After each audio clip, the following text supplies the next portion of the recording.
Queridos irmãos, boa noite. Boa noite aos internautas. Hoje a chuva está chegando, mas vamos fazer uma prece para iniciar os nossos trabalhos.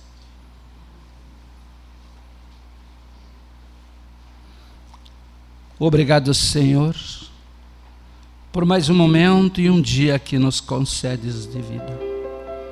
Obrigado pela vida, pelas oportunidades.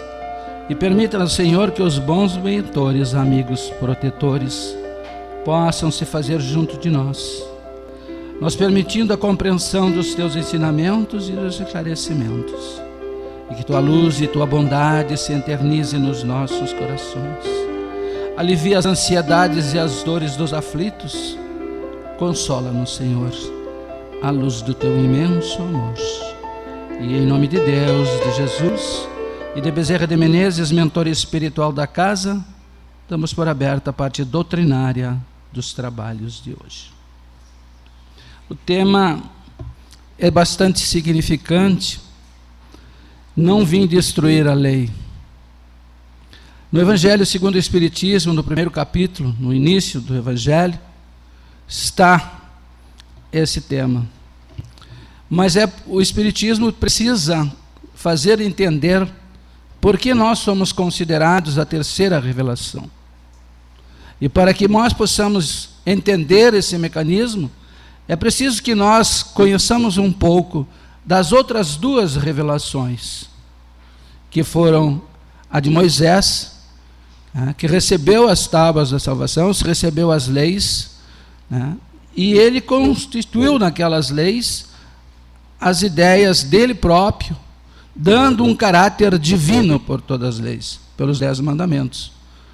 Então, dentro da lei mosaica, há um contraste de imposição, de violência, de agressividade, porque o povo hebreu era um povo realmente necessitado de ter um pulso firme, e ele dá um caráter divino até nas suas colocações. Mas a gente imagina que quando um Deus poderoso e bom diz que não matar, nos dá também não roubar, nos diz também que não cobiçar as coisas alheias, também não poderia nos fazer impositivamente um povo agressivo que viesse ferir as sensibilidades. Mas como aquele povo saía estava escravo do Egito e precisava ter um pulso firme, a lei mosaica foi imposta como se fosse totalmente uma lei divina. Depois de muito tempo, se passa e vê então Jesus trazendo a segunda revelação. Jesus teve um contraste bastante interessante, porque também nasce no meio do povo hebreu, porque Deus escolhe o povo hebreu para que ele trouxesse os primeiros ensinamentos morais da primeira revelação de Moisés, para que nós tivéssemos uma ideia das leis maiores. Mas também Jesus nasce ali para que viesse reformar, modificar aquelas estruturas daquela lei, dando um toque, evidentemente, diferenciado daquele primeiro que Moisés tinha dado. Porque aquele povo já estava um pouco melhor, já podia interpretar alguns ensinamentos novos. E então ele faz uma modificação bastante restringida. Ele modifica os 10 mandamentos em 2. E há uma controvérsia do povo hebreu contra Jesus. Por isso o povo hebreu sempre teve dificuldade de entender Jesus, porque eles esperavam um guerreiro, e veio um pacificador. Veio um homem de luz, de paz, de amor, de fraternidade, de compreensão, de entendimento. Veio trazer a eles um ensinamento que eles não estavam habituados. E eles preferiram, e preferem muitos ainda hoje, vivem arraigados nas leis mosaicas. Por isso há um contrassenso. Mas Deus é poderoso, é bom e é justo. E ele então fala em São Mateus: não penseis que vim destruir a lei ou os profetas. Não vim destruí-los, mas dar-lhes o cumprimento. Porque vos digo, em verdade, que o céu e a terra não passarão antes que um só iota seja completo no seu ponto final. Esse iota é uma letra grega que significa em português a letra I.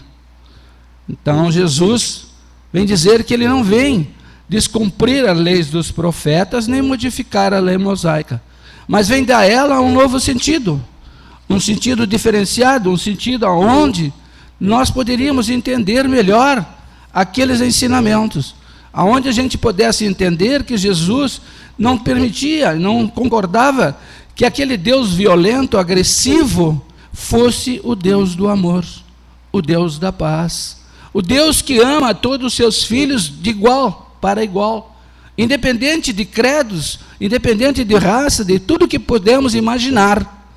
Ele é o amor, ele é a personificação da perfeição absoluta.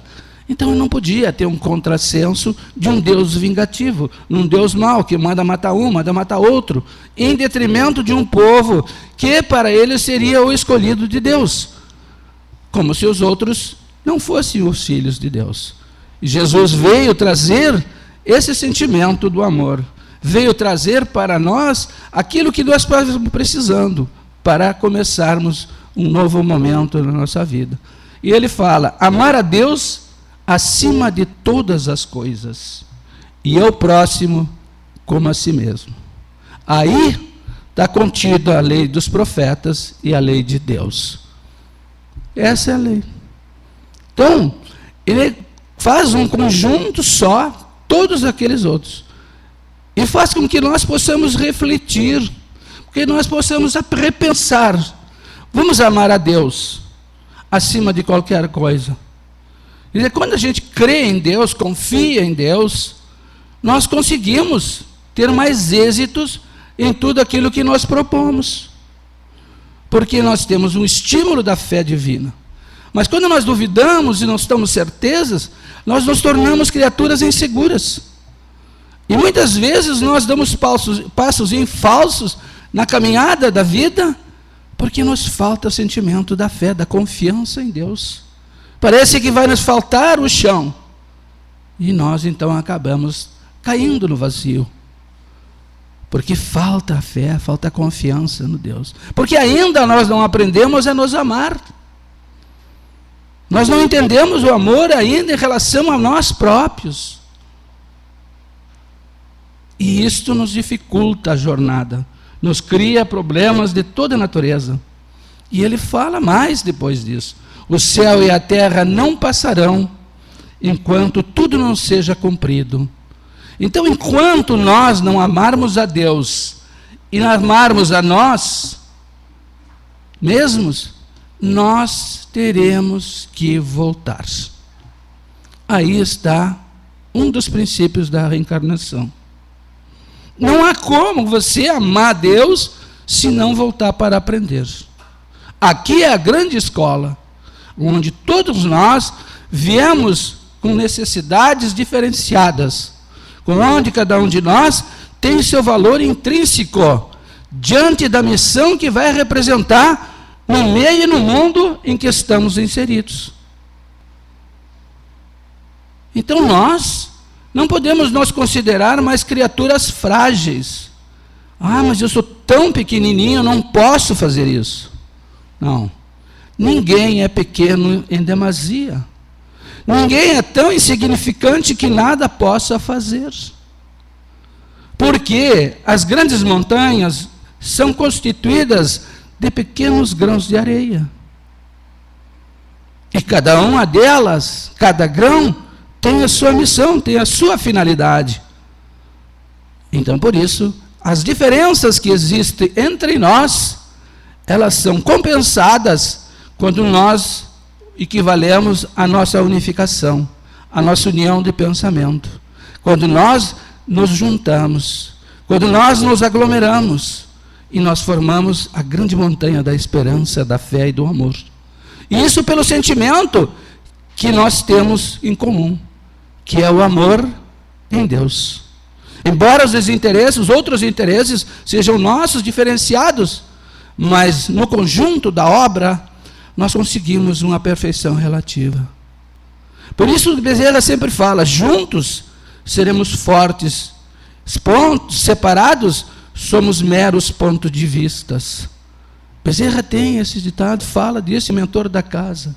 Então, quando nós nos unimos, quando nós eliminamos as nossas tendências negativas, os nossos orgulhos, as nossas vaidades, e nós olhamos como irmãos em Deus, em amor, e quando nós nos propomos para a caridade, para o bem, nós fizemos a diferença no mundo em que estamos vivendo.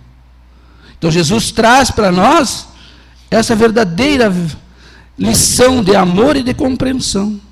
E ele não veio só para isso. Ele veio dizer também que a felicidade, a vida melhor, a verdadeira vida não está sobre a terra. A verdadeira vida está no mundo maior, no mundo espiritual. Veio nos ensinar a preparar o caminho para que quando regressarmos ao mundo espiritual, encontrarmos a paz, a felicidade. E possamos ser também úteis na tarefa do bem e do progresso, trabalhando no seara de Jesus. Muitos de nós começam a trabalhar na seara divina de Jesus quando se resolve a ser voluntário no trabalho edificante do bem. Sem se preocupar muito com os seus fazeres, sacrifica o seu lazer em benefício daquele que necessita dele naquele momento. Esse é o ensinamento mais profundo que Jesus deixa para nós. Ele não veio só para fazer uma conotação da sua presença divina. Ele veio trazer consigo uma grande missão. E essa missão nós ainda não compreendemos, porque ele também, no conjunto da sua obra, disse que ainda não estávamos totalmente prontos e maduros para entender todas as coisas que estavam relacionadas com os céus, com Deus. Por isso viria mais tarde o Consolador prometido, que nos traria e nos ensinaria muitas coisas que ele não pôde nos ensinar, justamente porque nós não estávamos ainda devidamente preparados. A mesma situação acontece com Moisés. Deus, que é o Criador do universo, envia Moisés como o seu embaixador, como aquela criatura que veio trazer o primeiro conhecimento das leis morais. Como fazer? E depois vem Jesus para complementar a obra. E então Jesus diz que ainda teria que vir a terceira revelação, para que pudesse explicar aquilo que ficou nas entrelinhas, aquilo que ficou na fantasia, no folclore, ficou no maravilhoso, não sem explicação, aquela coisa que a gente sempre fala, isso é coisa de Deus, não é coisa dos homens. E então, baseado nessas relações, nesses entendimentos, nós vamos concluindo que no capítulo 1 do Evangelho segundo o Espiritismo, vem então a doutrina espírita, como a terceira revelação. E muita gente se pergunta, mas por que a terceira revelação? Como afirmar que a doutrina é a terceira revelação? É que os espíritos superiores, né, no seu primeiro momento, a primeira tem Moisés como seu baluarte. Na segunda é Jesus, o divino modelo. E na terceira é os espíritos superiores, todos os espíritos que vêm, num conjunto da obra, aonde é apanhado um conjunto das atividades espirituais dos bons espíritos, de espíritos iluminados, todos sob orientação do Espírito da Verdade, que é Jesus. É Ele que direciona esse conhecimento que hoje está ao nosso alcance, que hoje é composto das 5 obras básicas. E como Jesus disse que não veio destruir a lei dos profetas, o Espiritismo também pode dizer que não veio destruir a lei cristã, mas veio dar cumprimento a ela. Aonde vem demonstrar, dentro da ciência e do conhecimento, os verdadeiros índices de moral e de cumprimento das leis. Alguém há de pensar, mas é tão complicado, é tão difícil. Mas para aquele que crê, para aquele que confia, nada é difícil. Tudo é possível, desde que eu queira. Agora, quando eu não participo, quando eu não quero, tudo me é impossível quase de me realizar-se. Mas Deus é bondoso e misericordioso, não nos cobra, Ele espera. Até quando nós partimos para o mundo espiritual, Ele fica esperando que nós, num momento ou outro, clamamos: Senhor, eu estou arrependido, me ajuda que eu não suporto mais este sofrimento. E naquele instante, Ele permite que um mentor divino vá, tire aquela criatura daquele lugar e procure uma casa espírita onde esteja trabalhos mediúnicos e permite que ela se comunique. Hoje, esse trabalho não é mais feito pelo mundo espiritual. Os espíritos não esclarecem, eles trazem as casas espíritas, porque esse é um dos objetivos da doutrina espírita: auxiliar, esclarecer e consolar. Mas para que isso aconteça, é necessário que aqueles que compõem os grupos espíritas estudem, se preparem e queiram ser trabalhadores da última hora.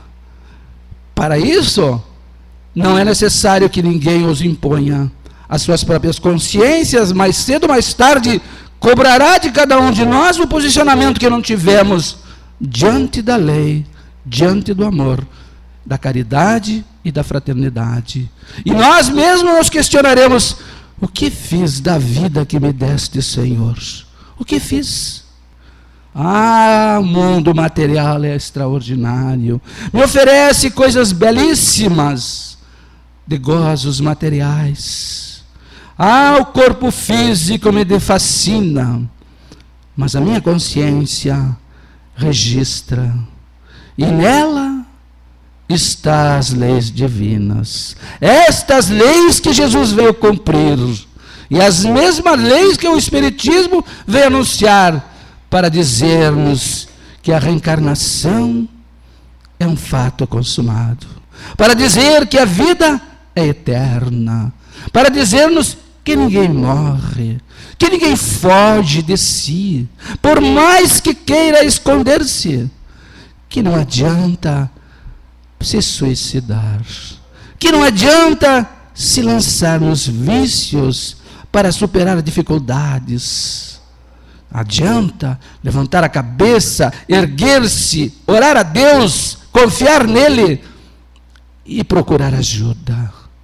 E ajuda nunca faltará àquele que assim o desejar. Mas isto é de caráter íntimo, foro íntimo de cada um de nós, porque nem Deus impõe a nós coisa que nós não queremos fazer. Tudo que fizermos, tudo que queremos, nós faremos. Mas nunca deveremos esquecer que o Paulo fez uma lembrança extraordinária. Tudo me é possível neste mundo. Tudo. Mas nem tudo me é lícito. E esta observação, ela contrasta com nossa consciência. Porque muitas ocasiões, mas muitas, a gente toma atitudes que sabe que não é a melhor, mas que ela vai me dar aquele prazer momentâneo que tanto eu quero. Mas é momentâneo. Como momentânea a ilusão, outras que nos induzem ao materialismo e às viciações do corpo físico. Mas tem preço isso. Porque outro dia se fala da lei de causa e efeito. Ninguém foge de si. Um dia nós questionaremos a nós mesmos: por que não fiz o que deveria fazer? Por que não cumpri com a missão que estava a mim designada? Era pouco, mas era o que eu devia fazer.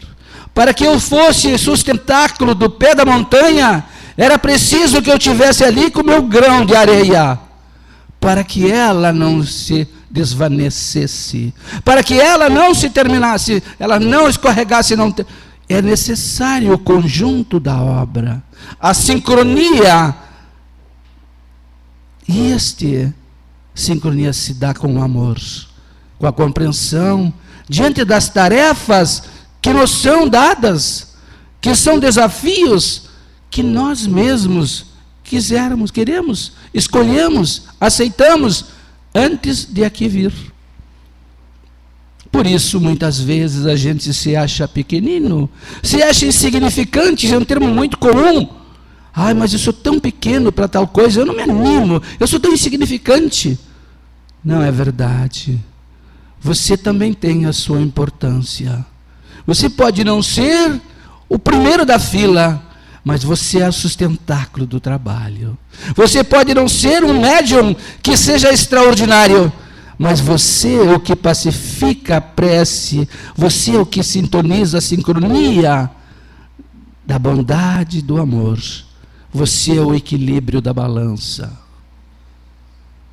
E sem a harmonia, não adianta ser porque todos precisamos uns dos outros.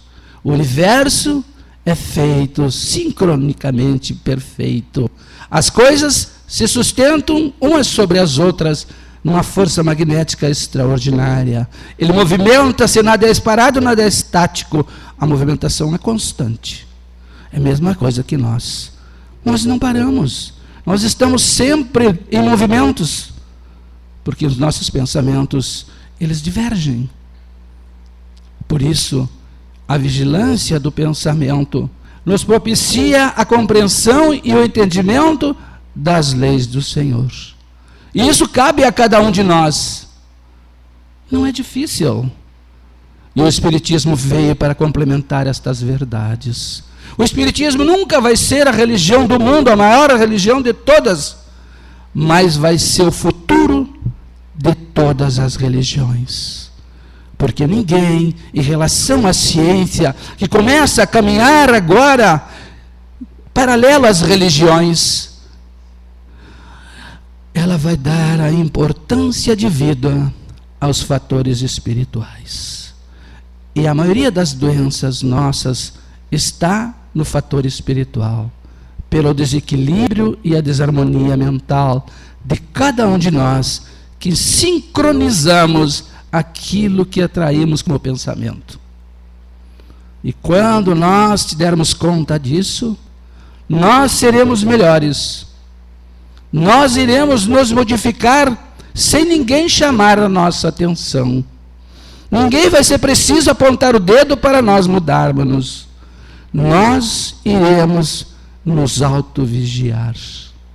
Nós iremos perceber os equívocos que já cometemos agora. E aí depois lembraremos alguns do passado. E pediremos sempre a Deus perdão, porque Ele é o amor. E quem ama a Deus, aprende a amar-se a si próprio. Não se olhe muito no espelho e se achar feio. Você não é a imagem refletida no espelho. Nunca vos esqueçais disso. Você é o que você pensa que é. Você é mais bonito do que parece ser. Porque todo aquele que é provido de sentimentos nobres tem a beleza interna, não tem a beleza externa material. Esta não é a que nos conduz a Deus. A que nos conduz a Deus é a beleza interior. É o sentimento de fraternidade, de compreensão e de amor, uns para com os outros. Alguém não diz que eu sou feio. Poder ser feio, mas muitas vezes você vê que pessoas amam o feio, porque quando elas conversam bonitas, elas se tornam pela mensagem que traduzem. Assim Jesus fez, assim a doutrina nos explica.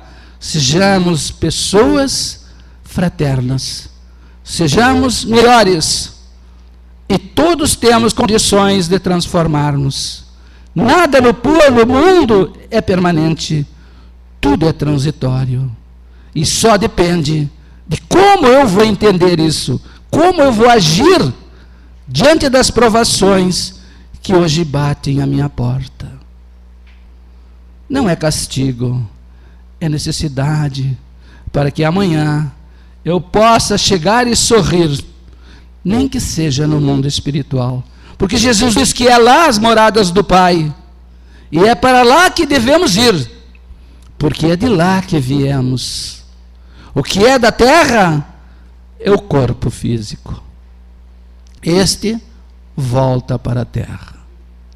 Mas nós somos espíritos imortais. voltaremos para as moradas do Pai. Para qual delas dependerá de como eu agir e como eu ser nesse mundo. A escola me exige que eu estude e tenha bom comportamento, que eu tenha boas notas e que seja fraterno para com os meus colegas e para com os meus irmãos, para que não tenha que repetir o ano muitas vezes, e às vezes em condições bem piores dos que é que hoje se representa a nossa vida material. Por isso, lembramos-nos sempre que Jesus não veio destruir a lei. Ele veio ensinar-nos. Veio modificar a lei para que nós pudéssemos compreender o valor que temos. Para que pudéssemos entender que devemos partir muitas vezes e voltar outras tantas.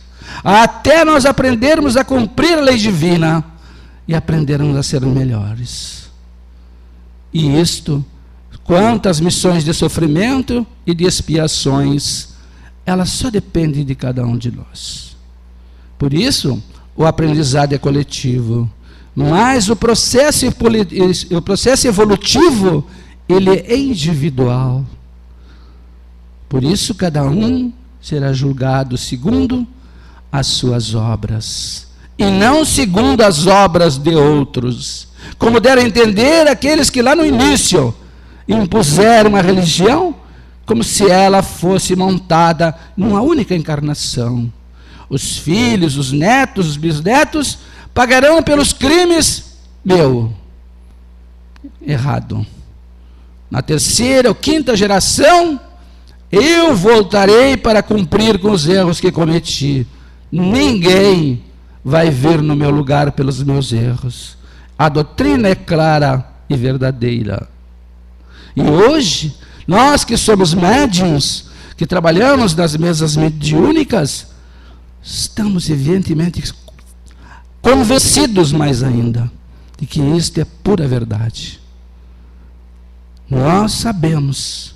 E aqueles que aqui vêm, vão estudar, vão participar para que também possam saber, para que também possam chegar lá fora e dizer a verdade, com fé, com confiança e com amor. Não fazendo proselitismo, mas dizendo às pessoas que a verdade nos liberta. E quando eu a compreender que ela depende de como eu sou, evidentemente, não vou esperar que alguém venha se transformar na minha frente para que eu seja melhor. Eu me transformarei, porque essa é a responsabilidade de cada um. Por isso, Deus, na sua bondade infinita, aguarda e espera de nós que possamos compreender os ensinamentos que começou com Moisés, com Jesus, com a doutrina espírita, e seguimos a caminhada, para que nós podemos perceber que somos transitórios pela terra, mas que somos criaturas infinitamente no mundo espiritual. Que a luz divina e a paz de Jesus se faça sentir em cada um de nós, e que possamos juntos compreender e aprender um pouco a mais dessa doutrina que esclarece, que conforta e que consola, que diz que ninguém morre, e diz mais, como disse Santo Agostinho, quando perdeu a mãe dele, a Santa Mônica: eu sei que ela voltará para me dizer como farei no futuro para estar com ela. E ele era o pai da Igreja Católica. Santo Agostinho hoje é o maior pregador da doutrina espírita. Ele, quando a mãe disse que ele sabia que ela voltaria para dizer a ele. E nós espíritas sabemos disso, porque a minha mãe partiu e já voltou para me dizer como estava. Já se comunicou inúmeras vezes e meu pai também. Ah, Senhor, não é só o Santo Agostinho que previa a chegada do Consolador prometido.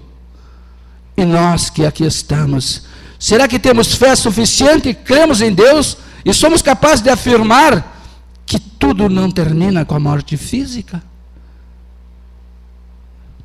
Pensamos nisto. A vida é aquilo que cada um de nós constrói. Deus, Jesus, não veio destruir a lei, veio fazer para que ela possa ser cumprida e compreendida por todos nós. Que a paz esteja com todos. Façamos uma prece. As irradiações também, as pessoas, no momento a gente vai designar as pessoas que estão enfermas, vocês vão orar por elas, vão pedir para que Deus ajude. Nós temos uma equipe espiritual que faz esse trabalho na casa e nós vamos fazer uma prece.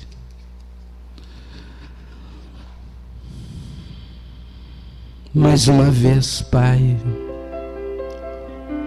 te agradecemos pela vida e pela oportunidade que nos dás. Alivia em nós as ansiedades, as aflições e as dores. Permita-nos que possamos vigiar os nossos pensamentos, sentindo a Tua presença e a presença dos bons amigos. Senhor, que possamos pensar nos doentes, nos enfermos, nos atribulados, e suplicamos a intervenção dos bons amigos, para que possam fluir sobre eles as energias salutares de alívio das ansiedades, das dores, das suas aflições, Senhor. E aqueles que se tornarem merecedores possam ser até curados, Senhor, segundo a sua vontade, Pai de bondade e de amor infinito. Oramos por todos aqueles que ainda não compreenderam, aqueles que não perceberam e ainda se comprazem no mal. Oramos pela paz. Ó Senhor, despertas aqueles que ainda estão na escuridão, para que possam sentir a luz divina do Teu imenso amor. Graças te damos pela vida e pela oportunidade. E em nome de Deus, de Jesus e de Bezerra de Menezes, mentor espiritual da casa, damos por encerrada a parte do